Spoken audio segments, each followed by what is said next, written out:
So let's get started. So the program for today is going to be, we're going to have a discourse, a keynote address for an hour. We're going to have question and answers for about half an hour. I'm sure all of you have a lot of raging questions, so we'll try and answer them all. And then we'll have dinner. So this program has been organized by ISKCON Brisbane. So I'll just talk a bit about them and what they do. So ISKCON Brisbane is a non-for-profit organization.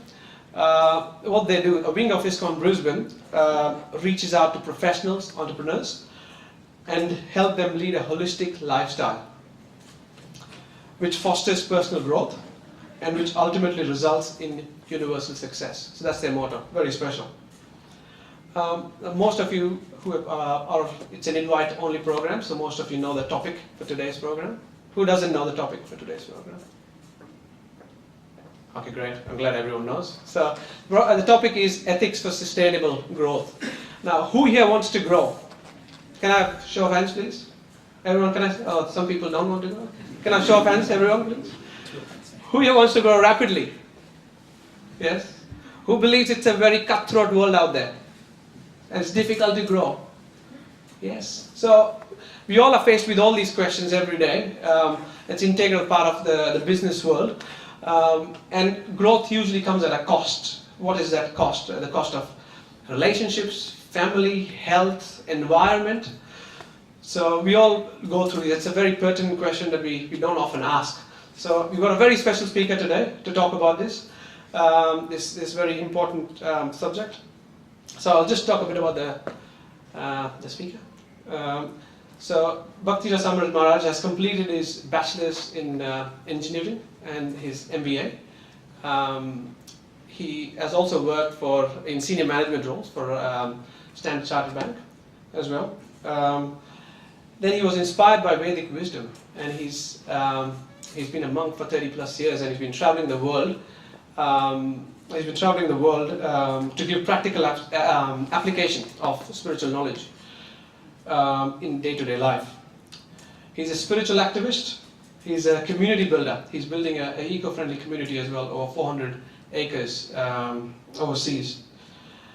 And he lectures at top organizations throughout the world and universities.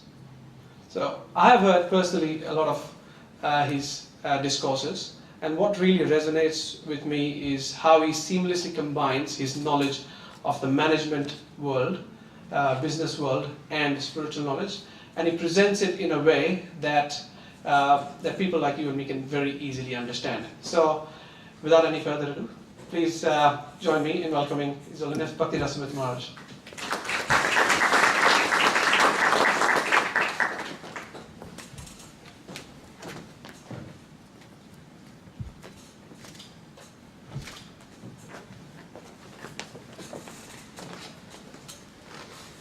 A very warm good evening.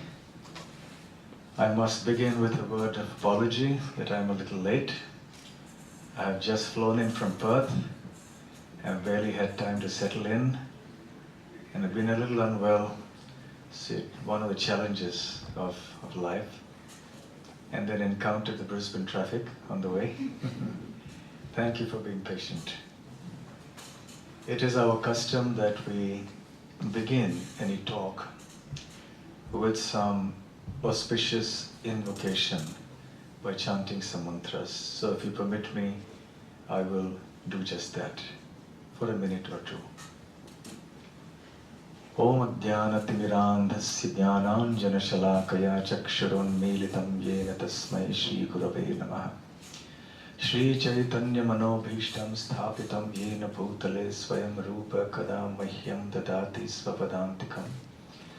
Vandeham Shri Guru Shri Yutapadakamalam Shri Gurun Vaishnavanscha Shri Rupam Sakrajatam Sahagana Raghunathanvitam Tam Sajivam Sadvaitam Savadhutam Parijana Sahitam Krishna Chaitanya Devam Shri Radha Krishna Padang Sahagana Lalita Shri Vishakhanvitamscha Nama Om Vishnupadaya Krishna Preshthaya Bhutale Srimate Bhakti Vedanta Swamin Niti Namine Namaste Saraswate Deve Gauravani Pracharine Nirvishesha Shunyavadi Paschatya Deshatarine Jai Shri Krishna Chaitanya Prabhu Nityananda Shri Advaita Gadadhara Shivasadi Gaura Bhakta Vrinda.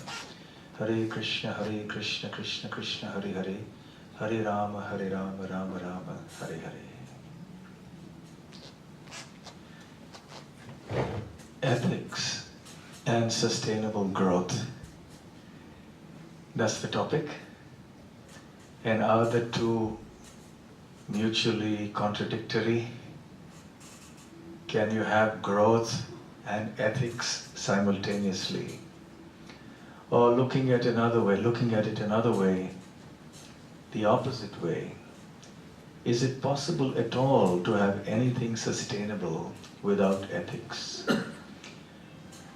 And I will look forward to presenting before you the second proposition, which is that for sustainability in anything, we need ethics. I will present some thoughts from the perspective from which I come. I belong to a certain spiritual tradition which goes back many years.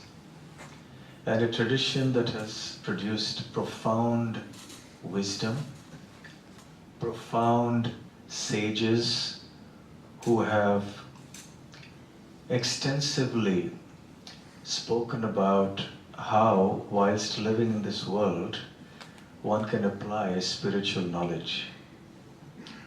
So that's where I will be coming from. And I'll try to see if we can apply some of these ideas and these concepts to our modern situation. Starting with the tradition, the current age in which we are living is called in Sanskrit Kali Yuga. Yuga means age. Kali comes from the word kalaha, which means quarrel, hypocrisy, cheating, etc. So we are living in an age that is characterized by cheating, hypocrisy, lying, quarrel. So in such an age, where is the hope, or what is the scope for ethics? Is that going to be the exception to the rule? I'd like to narrate a little story that appears in one of the ancient books of wisdom about the situation of today vis-a-vis earlier. In the famous book, the Mahabharata, there are many exemplary characters, interesting personalities. One of them is the Pandava prince, Bhima. As a prince, helping his older brother Yudhishthira to rule the kingdom, he is also responsible for assuaging the grief or addressing the complaints of citizens. So one time, one citizen came to him. He was a farmer, and he had some really strange problems. He said, you know, what's happening is that I have a fence on my farm, and every day the fence on its own keeps jumping. And I'm not able to understand why this fence jumps on its own. I see no conceivable reason for it. So Bhima was perplexed. He said, I don't know what the answer could be. He said, but that's not all. There's a second problem that I saw. I had a jar full of water, and I emptied it out into many small jars. And the entire water from the jar fitted into all those small pitchers. But when I attempted to fill the big jar once again with water from all those smaller pitchers, the big jug or the jar was only half full. I wonder where the other half of the water went. So Bhima again was perplexed. He said, look, I don't know. But that's not all. There's a third problem that I saw this with my own eyes. There was this elephant. He walked through the eye of a needle. I saw him do that. But when he did that, his tail got stuck in the eye of the needle and he couldn't go out. Now Bhima was getting even more perplexed. He said, look, I don't know what you're seeing, but I certainly don't know the answers to these questions. And he said, finally, in my village, somehow or the other there was a huge stone on the road.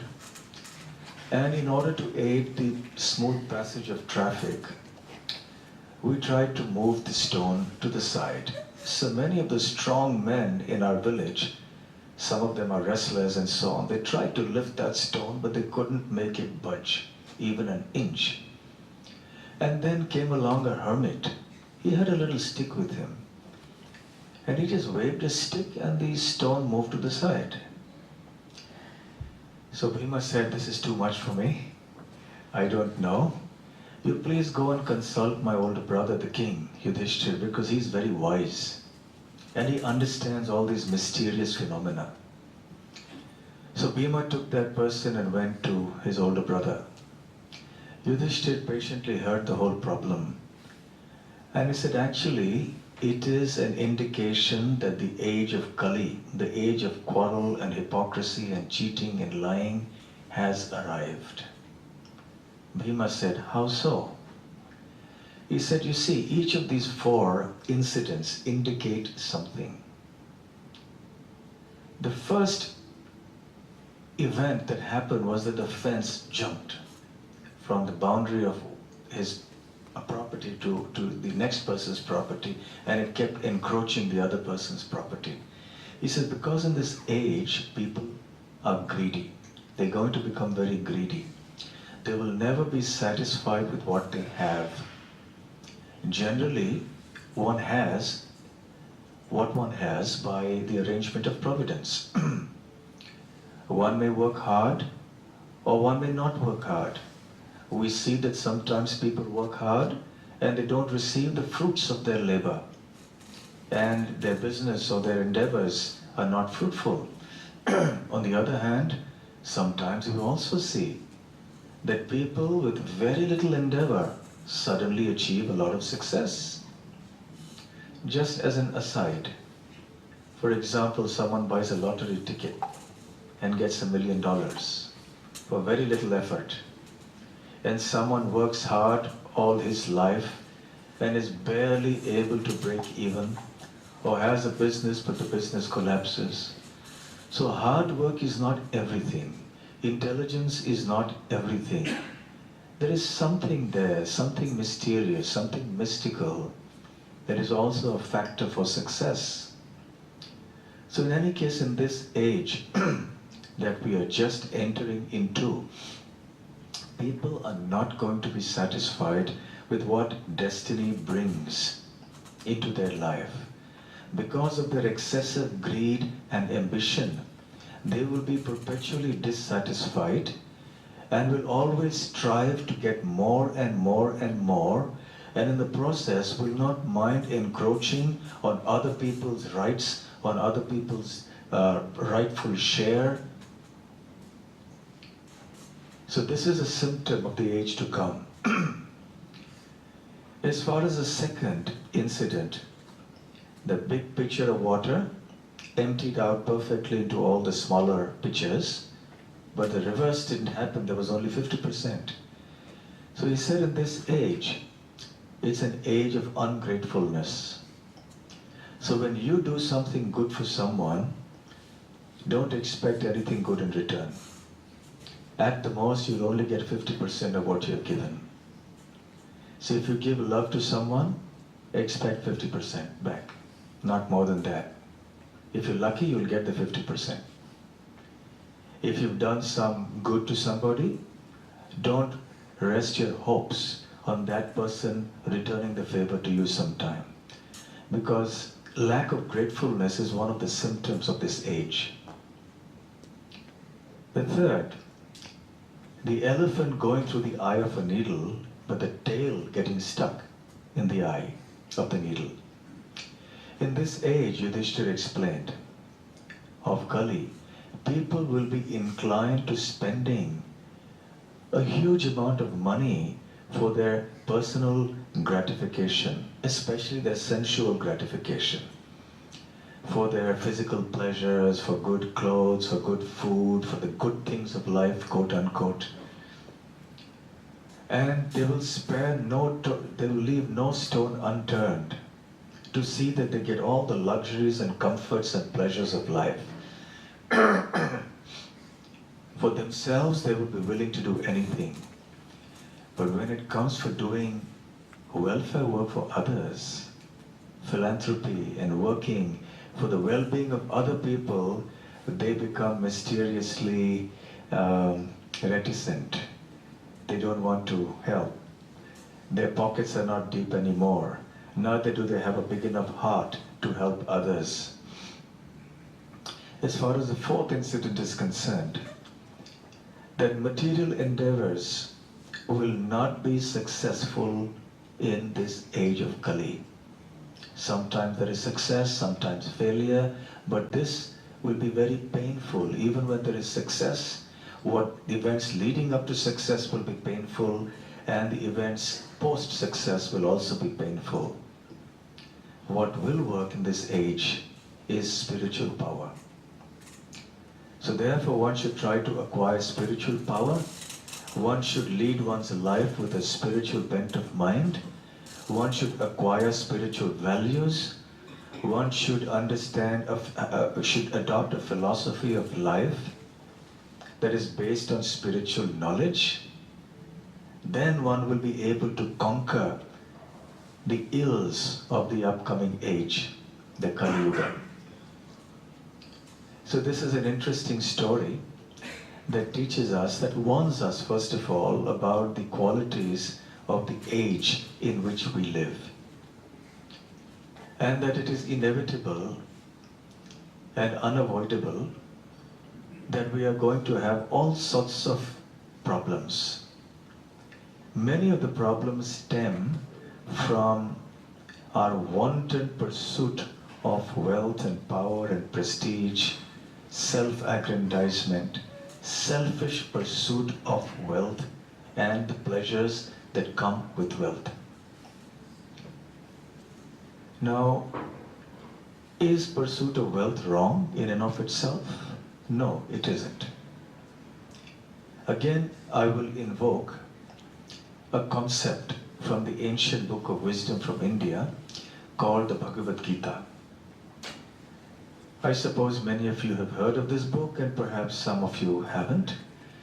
It's one of the most sublime treatises on spiritual knowledge that explains everything from the soul to karma to reincarnation to yoga and many, many other spiritual concepts. It also explains at length about the nature of this world. So in the Bhagavad Gita, we have an introduction to a very, very interesting concept. And that is a concept of the three modes of material nature. In Sanskrit, it's called guna. Guna means quality. Now this world has fundamentally three qualities, and everything that we see in the world appears due to a combination of these three modes. Inasmuch as we have red, blue and yellow being the primary colors in existence, and one could obtain all possible colors that we can see around us just by a combination of these three colors. So similarly, everything we see around us is a combination of these three modes of nature. The first mode is called Sattva Guna, which means the mode of goodness. The second is called the Rajo Guna, which means the mode of passion. The third mode is called the mode of ignorance, Tamo Guna. So you have goodness, passion and ignorance. I do not have the time today to expound at length on the concept of the three modes, but the three words themselves will give us a reasonably clear idea of what we are talking about. The words goodness, passion and ignorance. So wealth, which is a fundamental human activity, because without creation of wealth, we cannot exist in this world. Even those who are spiritually minded need a certain amount of wealth by which we acquire certain basic necessities of life. So acquiring wealth in and of itself is not a bad thing at all. In fact, it is a necessity. Making a profit is not a bad thing at all. However, there are other questions that come up. Why am I earning this wealth? What is the process I'm following to earn this wealth? In other words, how am I earning this wealth?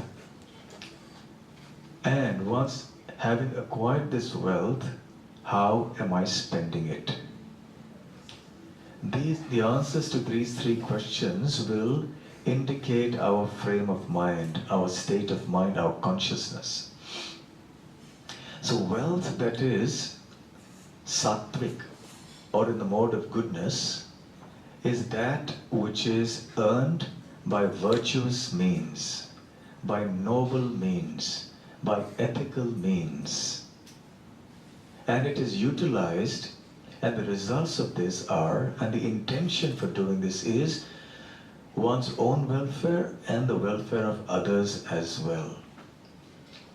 It fosters peace, cooperation, a spirit of brotherhood and sisterhood amongst the people of the world.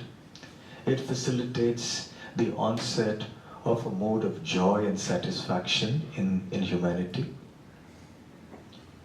There is wealth in the mode of passion. Such wealth is achieved by aggressive means, it is very passion driven, and it is usually based on the egoistic pursuit of one's own gratification. It is done for one's own prestige and power, and one doesn't pay much attention to how it affects other people and other things. Because the primary consideration at this time is one's own benefits.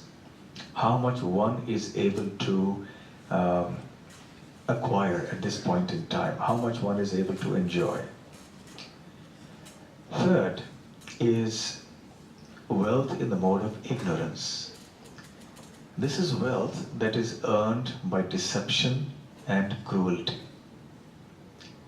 And usually the intention is to create havoc, create confusion, to denounce any spiritual way of life, very devious ways, intentions that come up in this.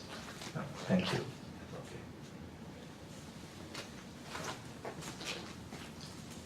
So this is wealth in the three modes. Wealth in goodness, passion, and ignorance. Now naturally, if I ask you, what should be an ideal in a civilized society? Which kind of wealth should we try to obtain? Which is the desirable way forward? What would you say? Goodness. I don't think there is any difference of opinion there. But nevertheless, you see, not everybody is influenced by the mode of goodness. A large number of people in the world are influenced by the modes of passion and ignorance. So when they try to acquire wealth, they do so in the manners that I just mentioned. By deception, by cruelty, by egoism, by unbridled ambition, without any thought of how others will be affected by it. Therefore, things that are in the mode of goodness are good for the world because they are sustainable. Our topic includes the word sustainable growth. So things that are in the mode of passion and the mode of ignorance do not sustain, for the simple reason that they yield very strong karmic reactions. The principle of karma, according to the ancient books of India, is a law of nature. It operates in the subtle sphere of human activity just as Newton's laws of motion apply in the gross realm of physical objects, of planets and the things that we experience in this world. But when it comes to subtler things of human activity, then there is the law of karma. So the law of karma means that for every action there is a reaction. So when one acts with cruelty, when one acts to deceive someone, when one acts selfishly out of greed, out of lust, out of anger, pride, ego, jealousy, etc., there are corresponding reactions that will come. Inevitably, unavoidably, they will come. And some of these books, they give us some very interesting descriptions of what kind of businesses sustain for how long. It's very interesting, but I don't have the time to explain these things to you. So, because certain types of businesses are based upon cruelty, or they're based upon a fostering of illusion, or they're based on greed, etc., so they will collapse in a certain time frame. Of course, ultimately everything in this world is temporary. However, certain things will collapse faster. But things that move on the principle of the mode of goodness will sustain. Because the karma that they generate is something wholesome. Because it is done with the intention to do good, that is the intention, the motivation of the person who is gaining wealth. And that is also the way he or she spends that wealth. I'll introduce another Sanskrit term. It's called dharma. How many of you have never heard the word dharma? Could you raise your hand? Okay. The word dharma is a very important word. It is sometimes loosely translated as religion, but actually it isn't. It is a word that has multiple meanings. It is multidimensional. And it can include occupational engagements. The manifestation of that can be seen in terms of occupational engagements and so on. But more fundamentally, the word dharma refers to a way of life, to behavior, thoughts, and attitudes that are in harmony with the higher principles and laws of order and in the whole universe. So there is a certain universal harmony. And there are laws that pertain to that. So those behaviors and thoughts and mindsets that are in tune with the larger scheme of things in the universal harmony, that is dharma. The word dharma comes from the root word dhri, which means to uphold or to sustain. So dharma is that which sustains everything. Like everything else, this has a gross level and a subtle level. We also have a gross aspect to our life and we have a subtle aspect. The gross aspect is our physical body. And of course we have to keep it healthy. We need to eat healthy, we need to sleep on time, sleep sufficiently, sleep right. We need to keep our body healthy by proper exercising. So that's the gross aspect of our personality. But that's not all. There is also the subtle aspect of our personality, which is our thoughts, our attitudes, our values. That's very important. More than the physical aspect, it is the subtle aspects that defines a person.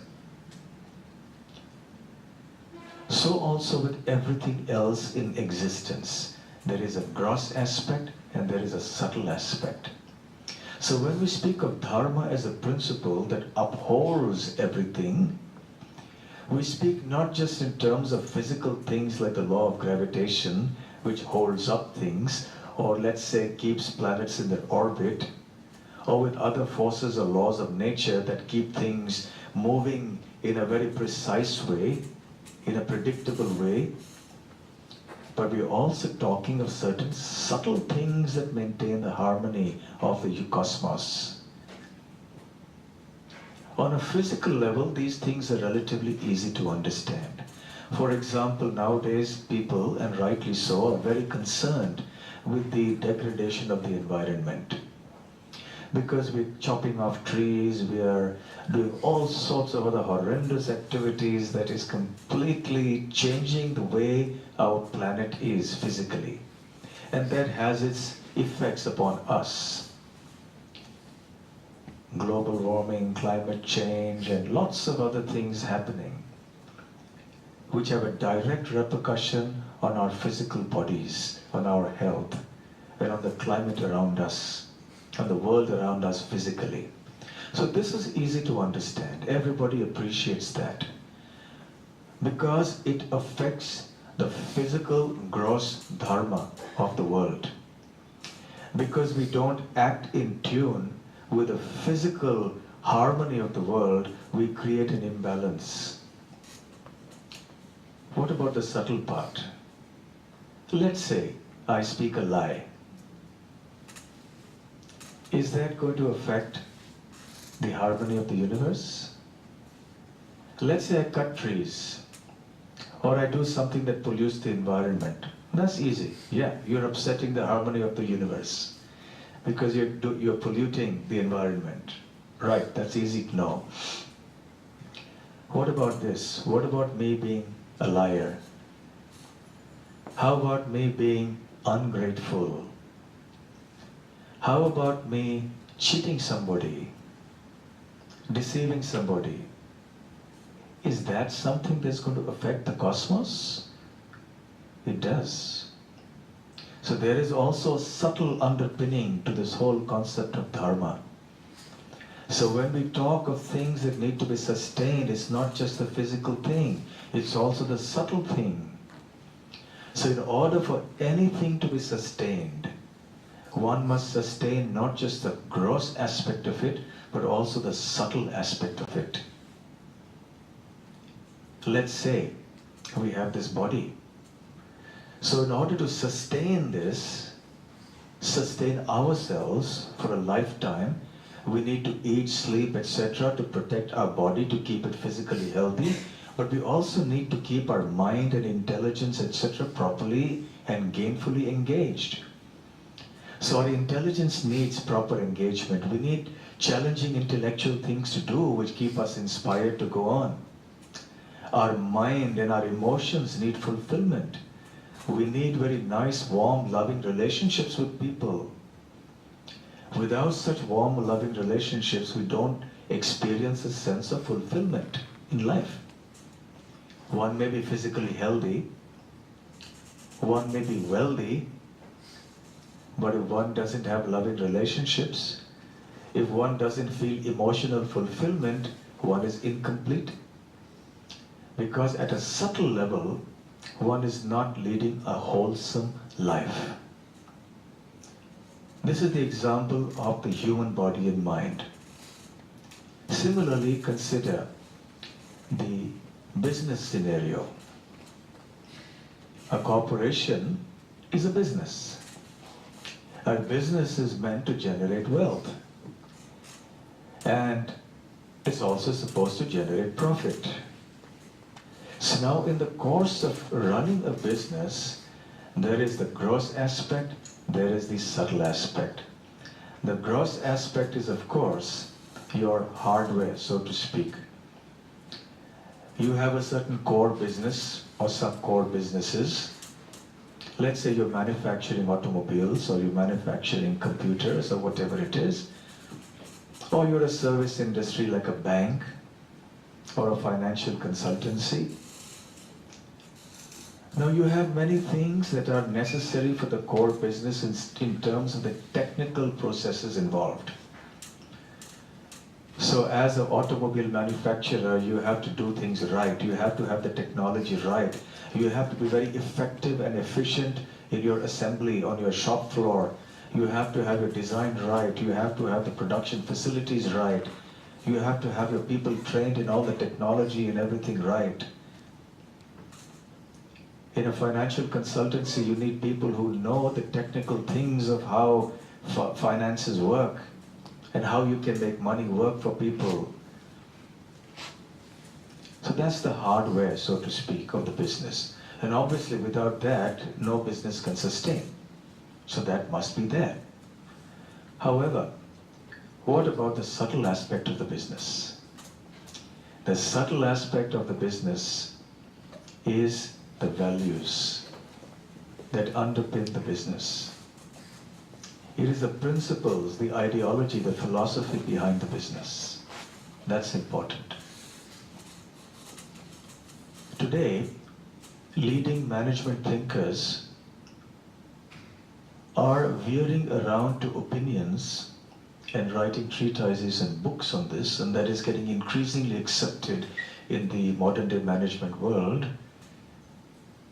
is that there must be values, ethics, and principles in our management.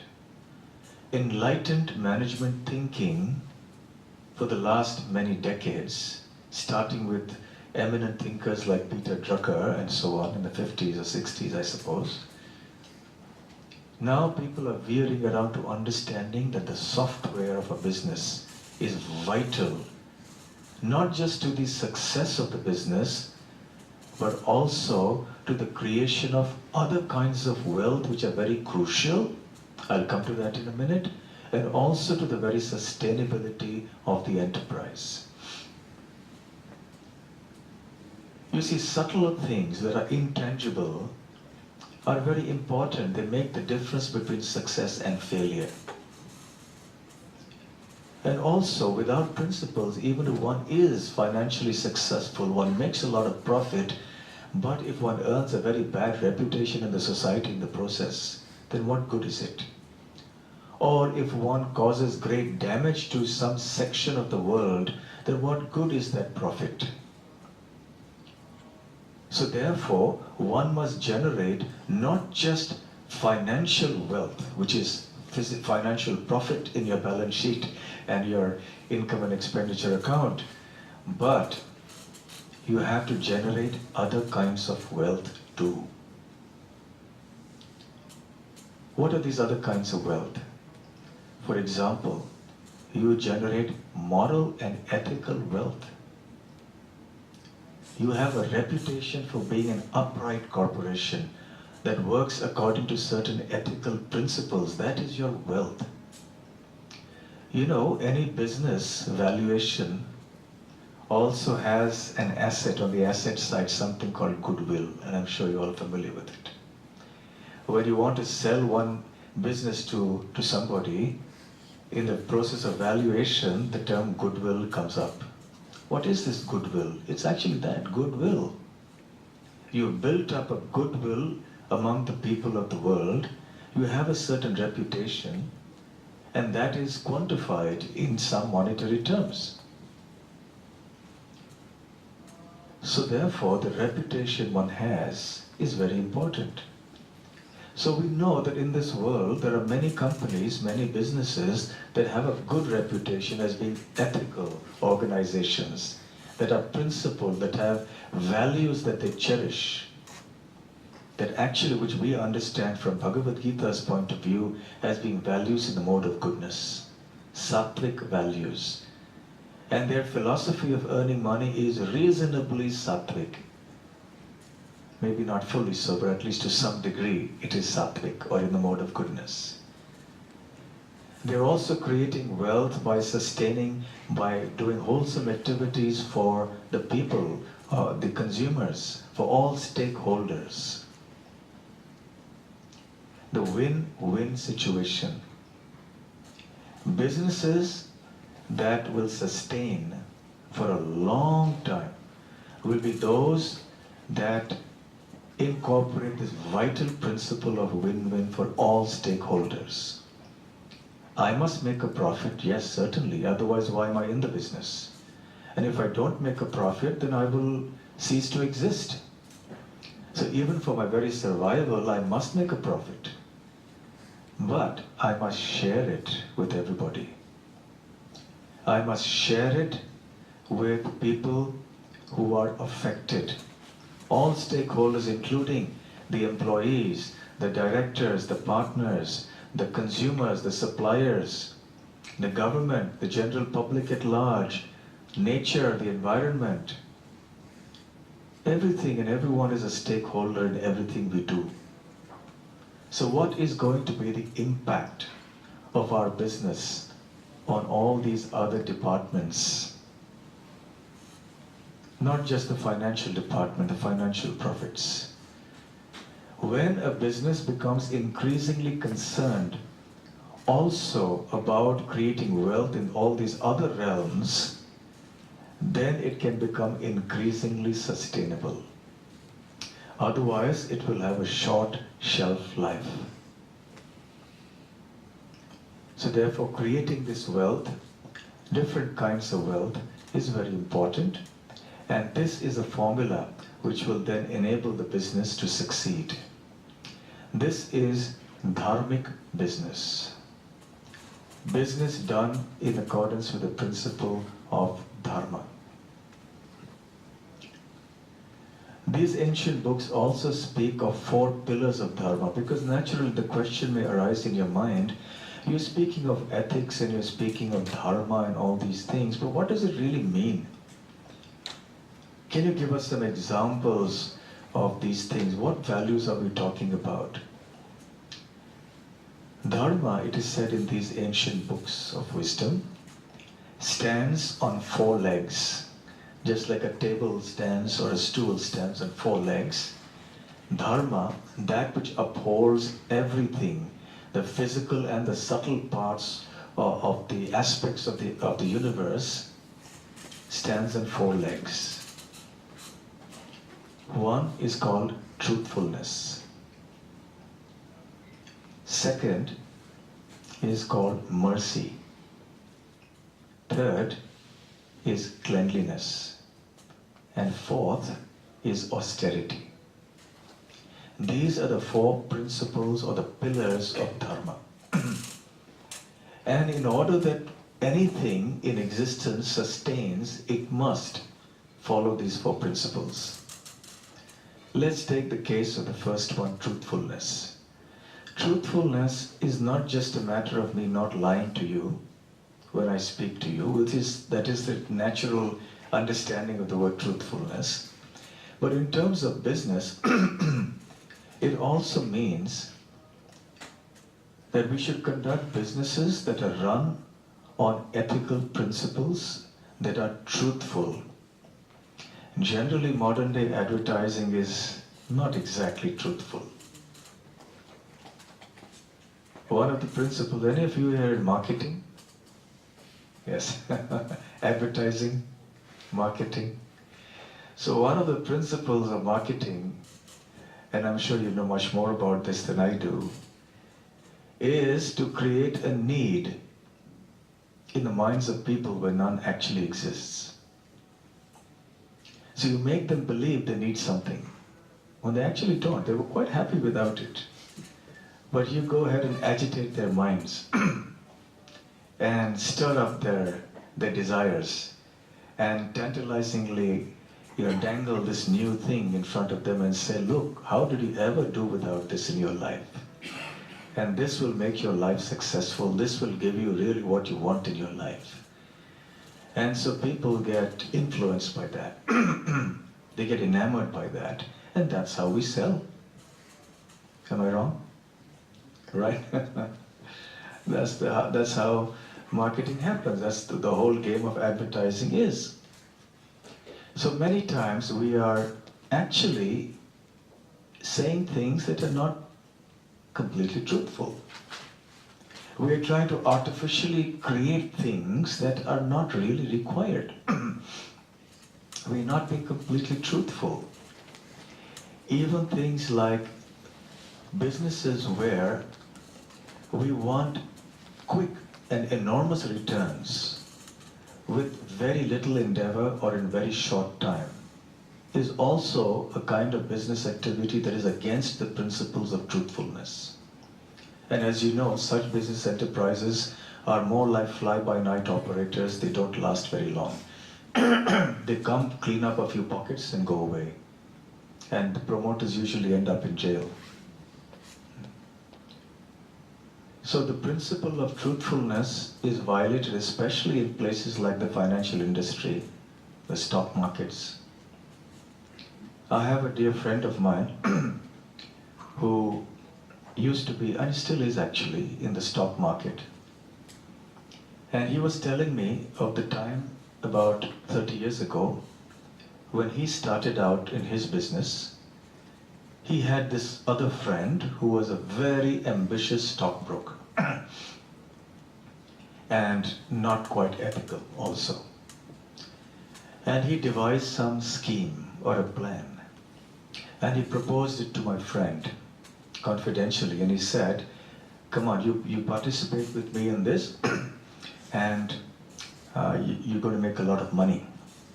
So this friend at that time approached me and he said, I've got such a tempting proposal from this friend of mine, and he has said that, if I do this, and then we can make a lot of money.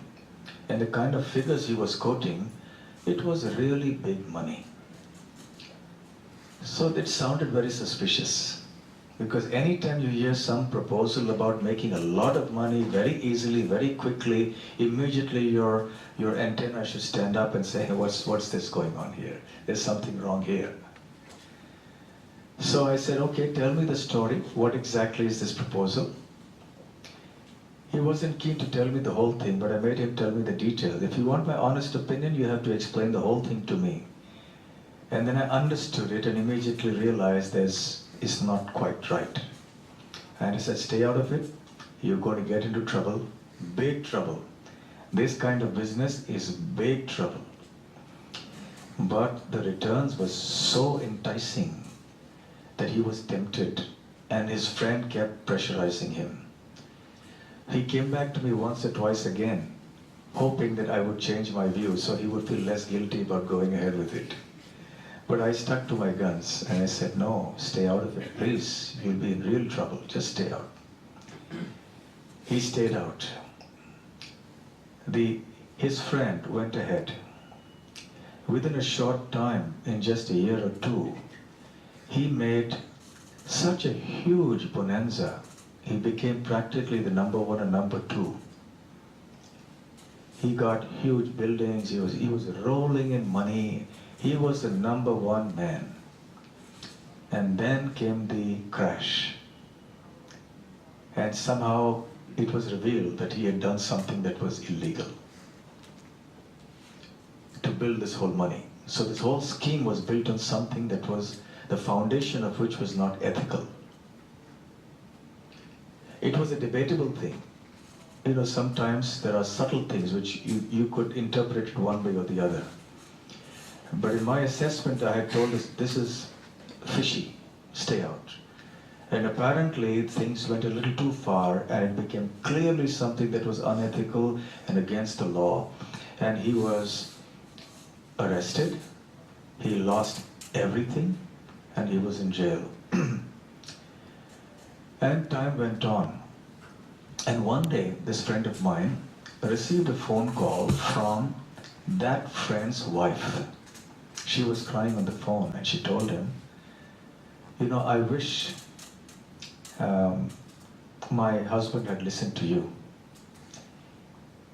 Because, you see, when he started becoming successful, he would almost taunt my friend, just see what a golden opportunity you gave up. You've taken to all the spiritual life and all that, what have you got today? And look at me. I've got this, I've got that, I've got this. That was the age in the 80s when in Wall Street you had the formula, greed is good, greed is God. Those of you who were around in those days, it might sound familiar. Greed is good, greed is God. So that was the philosophy, that was the underlying motivation for everybody. So that was the whole time, all these scandals were happening all over the world. So his wife told him that really, you've been saved because you didn't get into this. Otherwise, my husband is now repenting like anything. He says he wished I wish I had listened to my friend and stayed away. So this is an example of how in the stock market, when you try to make too much money too quickly, this is all against the principles of truthfulness. Even if you don't break a law. You see, laws of the land change. They keep changing. But the principle that you're trying to get something for nothing is not in keeping with the principle of dharma. It's not good for maintaining the harmony of the cosmos. The natural law of things is that you work and you get a recompense. You get compensated for that. You get something in return. But when you want to enjoy something without doing any work, then that's excessive greed that goes against the principle of truthfulness. So all these get-rich-quick schemes, fly-by-night schemes, all these schemes driven by intense ambition to make a lot of money in a very short time, are also all types of unethical businesses, even if they don't break laws of the land. There are many types of dealings in the financial markets and even in other businesses that would border on gambling. And gambling is also another sort of activity against truthfulness.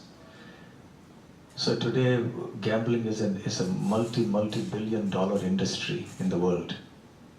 Gambling is also based on a principle of falsity. You want a lot for nothing. You just bet $10 and you're hoping to get maybe $10,000. It's not the natural scheme of things that you get $10,000 for putting in $10 or $100. So gambling, all sorts of fly-by-night operations, businesses run by excessive greed and passion to get huge and quick profits, and false advertising. So all these sorts of businesses come within adharmic or unethical enterprises. It goes against the principle of truthfulness. I'll just consider another example about the second because I don't want to go too long. The second leg of dharma is mercy, kindness, compassion. Now, when you are kind, you cannot be cruel. When you're cruel, you transgress the norm of compassion and kindness and mercy. So when you exploit people, you exploit your employees, you cheat your employees or your customers, you cheat the government, you cheat nature, you cheat, exploit, that is against the principle of mercy, because you're causing harm to others. Apart from being against the principle of truthfulness, it's also against the principle of mercy. Many times when customers are told about certain things, it happens a lot in India, and they sell one thing adulterated with something, sell it as something else. Or you have pirated goods, and you have so many ways in which you cheat the customers. The customer thinks it's a certain kind of product, but what you're giving him is yet another kind of product, which isn't that. It's a much lower quality product, but you're selling it on the price of the higher quality product. So many such things go on. So any attempt at cheating the suppliers, cheating the consumers, cheating anybody and exploiting anyone is also an example of adharmic business. Another very important aspect from the point of view of the ideology and philosophy that I'm coming from is cruelty to animals. Nowadays, the next big thing after human rights is animal rights. More and more, as people are getting enlightened in this world, they're coming to realize that meat eating is cruelty, enormous cruelty, institutionalized enormous cruelty. The way innocent animals are killed is something that is unspeakable. Anyone who has seen it happening will never eat again. I think it was Paul McCartney of the Beatles who said that if slaughterhouses had glass walls, everybody would become a vegetarian. So industries that are based upon killing of animals, where enormous cruelty is inflicted upon helpless living entities whom we should actually, as civilized human beings, be protecting and being kind to. So such businesses will also generate severe karmic reactions, not only for those who are involved in that business, but also for the society as a whole.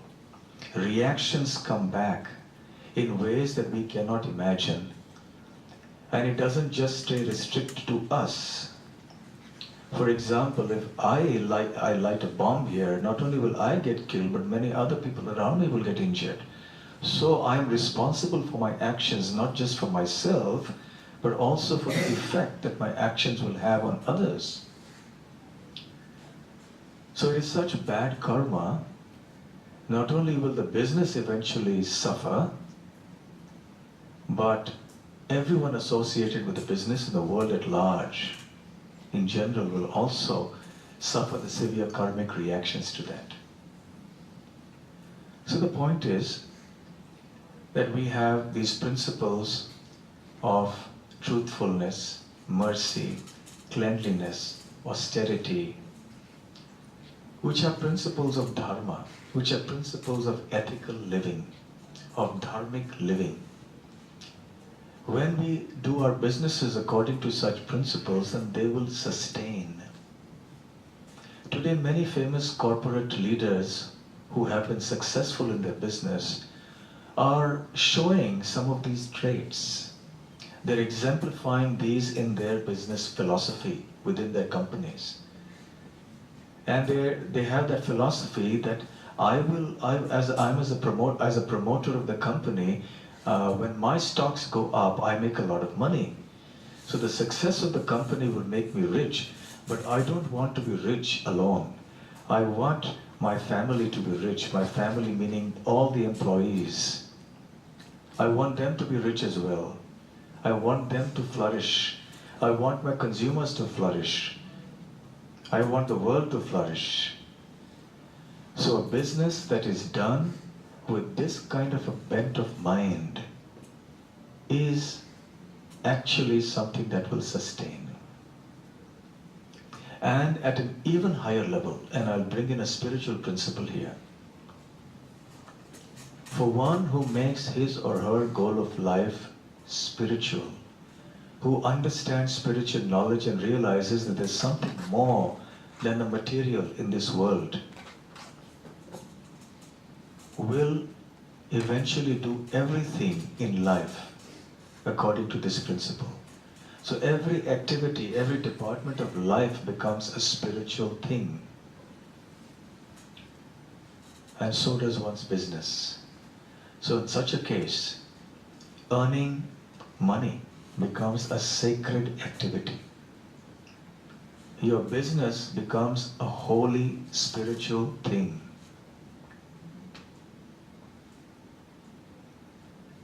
Our books of wisdom also speak about 4 levels of motivation in doing things. Why do we do things? Number 1, we may do it out of fear. We obey the red signal maybe because we fear getting a ticket, so we stop. A slightly higher level, we do it out of a sense of reward. I work in my business diligently so that my customers will give me more business and I'll make more money. So I'm very nice to the customers. I want to keep them satisfied. So I get the reward in terms of the contracts and the business that the customers will give me. So I'm driven by a sense of reward. Yet higher level, I'm driven by a sense of duty. I am a businessman or I am a professional. I have a job to do. then I should do that sincerely. I'm expected to serve my customers. I'm expected to do all the other things that anyone in my position is supposed to do, and I must do that sincerely, diligently, honestly, and with integrity. It's my duty. I must do that. So therefore, the motivation at the first level is in the mode of ignorance. Motivation at the second level is in the mode of passion. Motivation at the third level, which I just mentioned, duty, is goodness. But is there something even beyond that? That's where we come to the spiritual level. When one becomes spiritual, when one understands oneself as a spiritual entity, one understands one's personal goal of life as being something spiritual, not just in terms of the material body and the material world, then one may, at a mature stage of one's spiritual development, perform one's activities out of divine love. That is the perfection of any activity that we may do, including business. And I know people who are operating on that platform, who are doing their business. They need the money, yes, but they also understand that ultimately I may put in my intelligence and my labor and skills, but the results are not fully in my control. So I will work with detachment to the fruits of the actions, but my motivation, my consciousness will be divine. I think all of you have heard the word yoga, isn't it? It's very popular. Yoga today is understood to be a set of exercises and breathing. And of course, I'm sure you also know that yoga means much more than that. This is just the physical manifestation of one type of yoga. But at another level, the Bhagavad Gita, which I referred to earlier, tells us that yoga is a state of consciousness. At one level, yoga is a state of equanimity in the midst of dualities, in the midst of honor and dishonor, success and failure, happiness and distress, pain and pleasure, profit or loss. One is equipoised. One has a sense of equanimity. One continues doing one's business, one's work, with a detached spirit, but with full application of one's intelligence and abilities. Keeping in mind the proper goals, keeping in mind the principles of dharma that I just mentioned. This becomes the yoga of business. So what to speak of being in the mode of goodness, your business can actually be yoga. You can be a yogi as a business person, as a professional. So herein I'm introducing a new term. I don't know if people are talking about this. The yoga of business. The yoga of running a company. The yoga of earning wealth. I had some nice quotes which I want to end with. Just before I came, I didn't have much time, as I mentioned. I came in from Perth and I thought I was trying to gather my thoughts about what I would speak today. So I did a quick internet search and got you some nice quotes. I'll conclude with some of these nice quotes. I don't remember who said it now.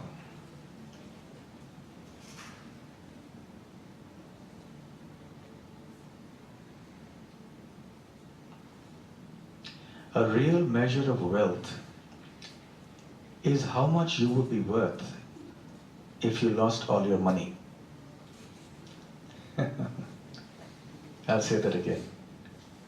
A real measure of your wealth would be how much you would be worth if you lost all your money. Wonderful one, isn't it? Another one. Wealth is not what one has, but wealth is what one is. I'll say that again. Wealth is not what one has, wealth is what one is. And there are several others like this. But there's one which exemplifies the philosophy that's often seen in the world outside. But that's the negative quote that I want to give you. Get pleasure and wealth by grace if possible. If not possible, get them anyway. But no, we don't want that. There was an ancient Indian thinker who had thoughts like this. His name was Charvak. And he would say, eat, drink and be merry. Borrow, steal, beg, borrow, steal, but eat, drink and be merry. Who has seen tomorrow? So do whatever it takes to make your money and enjoy life. So that's the hedonistic view of life. That is not something that's sustainable, but there is a formula for disaster for the world as a whole. But if one operates one's life and a business as one part of that life, according to the principles that I mentioned, then we will live in a much better world, a wholesome world, a world where we will find contentment, satisfaction, happiness, and inner joy, warm, loving relationships amongst people, and prosperity as well. Thank you very much. You have been a very, very patient audience. I didn't see anybody nodding off to sleep even for a minute. That is my wealth, that you have been patient listeners. And I hope it did stimulate you with some food for thought. Do we have time for questions? Okay, so I'll leave the floor open. Who wants to start? Good evening. My name is Krishna. I just want to ask you a question. You're talking about the dharmic and the values in the business and the cutthroat competition and whatnot. But when we go out there, sometimes when you come across a person who is not following the same, how do we handle that situation? Your question is that we may try to follow these ethical principles, but what does one do if one encounters someone who doesn't follow those principles? It depends. First and foremost, we must follow it ourselves. Number two, if somebody doesn't follow those principles, and by his not following those principles, we are adversely affected, then we have every right to protect ourselves so that we don't get exploited. We don't cheat, we don't exploit others, we don't cause pain, we don't inflict cruelty on others, but at the same time, we have every right, and indeed it is also our duty, to ensure that nobody does that with us as well. So one has to have that wisdom. One has to have the strength of character to not do it oneself, and one has to have the fortitude and the resilience and the wisdom also to prevent it being done on ourselves. Okay? Yes. How do we encounter disruptive forces that happen all of a sudden? Could be innovative forces, could be technological changes. For example, like a common example, if we use, say, somebody is building a taxi business sustainably over a period of years, and suddenly Uber comes and knocks them out of the park. So in any business, that kind of a situation happens. So how do we deal with that? Interesting question. Yes, the pace of change is growing very rapidly. The kind of change we are seeing in the world in the last few decades is more than what has happened in human society in the last 1,000 years or more. And it's growing exponentially almost. Yes, you are right. There will be enormous challenges like this in any activity that we do. We have to respond. And therein lies our dharma. How am I going to respond to competition? Am I going to do something adharmic or unethical to uproot my competition? That's what I have to be careful of. Yes, Uber comes along and my taxi business suffers a hit. So I have certain choices. I can try to sabotage Uber. I can try to do things to get Uber a bad name and do all sorts of other things. Or I can just do the right thing by downscaling, by making some wise strategic decisions about my business, maybe cultivating some new set of clients, some regular people, or whatever. That is for a wise business person would look into all that and see. That is where our wisdom comes in, and our business sense of how you can tackle the competition in a dharmic way. And if it is just not feasible, then perhaps you think of starting some other business. Relocate, look into areas that you think probably could be more sustainable. You see, the issue is that in the modern day and age, most businesses are founded on a platform that is inherently unstable and ever-changing.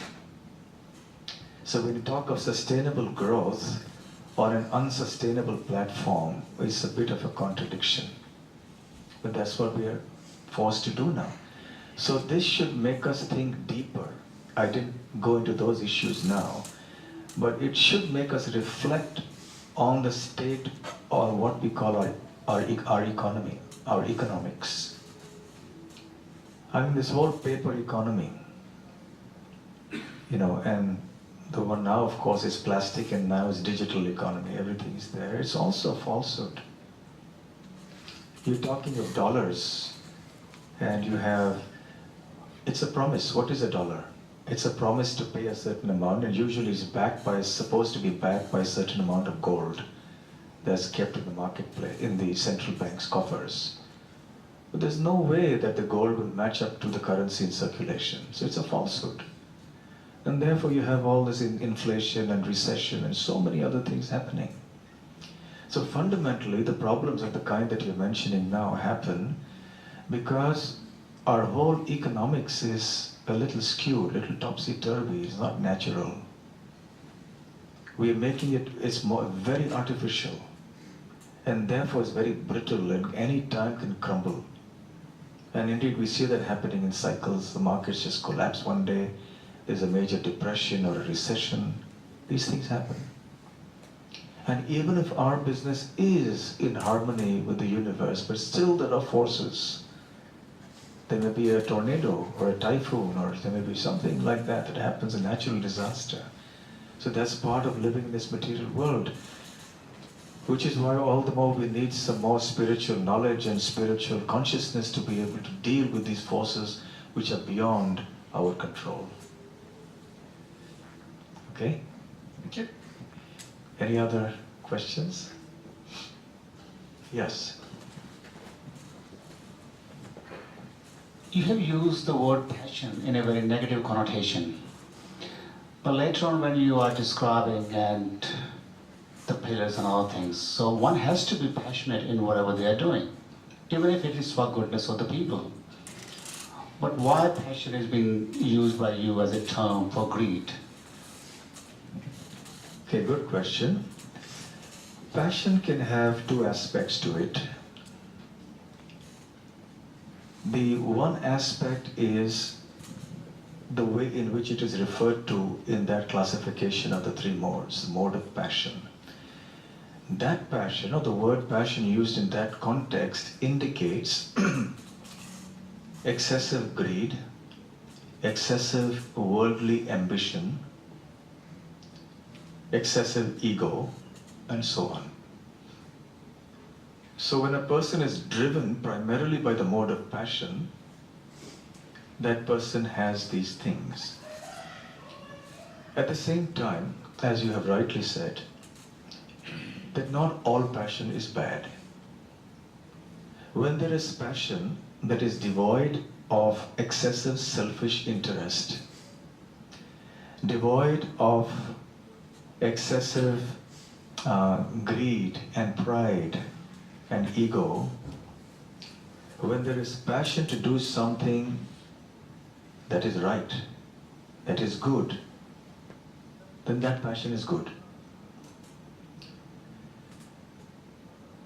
Many things in human existence, in human society, cannot happen without passion. For example, creativity, innovation, drive to do things, all stem from the mode of passion. So there are good things about the mode of passion as well. So one has to take the good elements of the mode of passion and add it to the substratum of the mode of goodness and forge an alloy that will be very strong and sustainable, and that will last for a long time. It will not get rusted and it will not break. But a good question, yes. Any other questions?